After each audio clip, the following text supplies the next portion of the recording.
పేరు సంగడేశ్వరరావు. అలాగే ఇక్కడ కాకినాడ మన మత్స్యకారుల అన్నదమ్ములకి, అలాగే మన ఏటుమగున్న ఆడపడుచులకి అందరికీ నమస్కారం. కానీ మనం ఈ రోజు నుంచి గత ప్రభుత్వాన్ని ఓఎన్జీసీ డబ్బుల కోసం 3 సంవత్సరాలు బట్టి మన కాకినాడ ఉప్పలంక సిటీ రోడ్డు మత్స్యకారులు అందరూ కలిసి మరి కలెక్టర్ ఆఫీస్కి నిరసన తెలుపుకుంటా ఎన్నో లెటర్లు పెట్టాం, పెద్ద పెద్దల దగ్గర కడ వెళ్ళాం. కానీ ఎలక్షన్ దగ్గరికి వచ్చిన తర్వాత మరి అటు వైసీపీ గట్ట మనకు మాట ఇచ్చింది. అలాగే చంద్రబాబు నాయుడు, పవన్ కళ్యాణ్ గారు ఈ ఓఎన్జీసీ డబ్బుల కోసం ముఖ్యంగా పవన్ కళ్యాణ్ గారు వచ్చారు. కానీ ఈ ఊరికి వచ్చి మంచి చేస్తానని చెప్పి ఓట్లు వేయించుకున్నారు.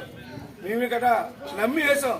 కానీ ఉప్పాల్లో మరి మీరు ఉప్పాల్లో ధర్నా 10 రోజులు చేశారు మహిళలు, అలాగే మత్స్యకారు అన్నదమ్ములు. మేము ఆ గ్రామాల్లో వేయొద్దని మేము అంటలేదు. కానీ ఈ ఓఎన్జీసీ కోసం తీవ్రమైన ధర్నాలు చేసి గత 3 సంవత్సరాలు